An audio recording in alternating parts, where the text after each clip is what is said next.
সুন্দরবনের এক গভীর জঙ্গলে ছিল এক উপযুক্ত বাঘ। নাম তার বাঘুদা। কিন্তু তার একটা বড় শত্রু ছিল, একদম ছোট্ট কিন্তু খুব চালাক।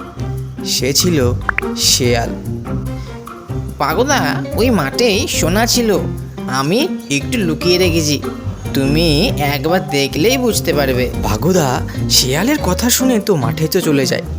আর তক্ষুনি শেয়াল তার ঘর থেকে একটা মাংসর টুকরো চুরি করে নিয়ে মেয়ের দৌড়। বাঘুদা ফিরে গিয়ে দেখে রান্না করা মাংস ছিল, এখন শুধু খালি হান্ডি।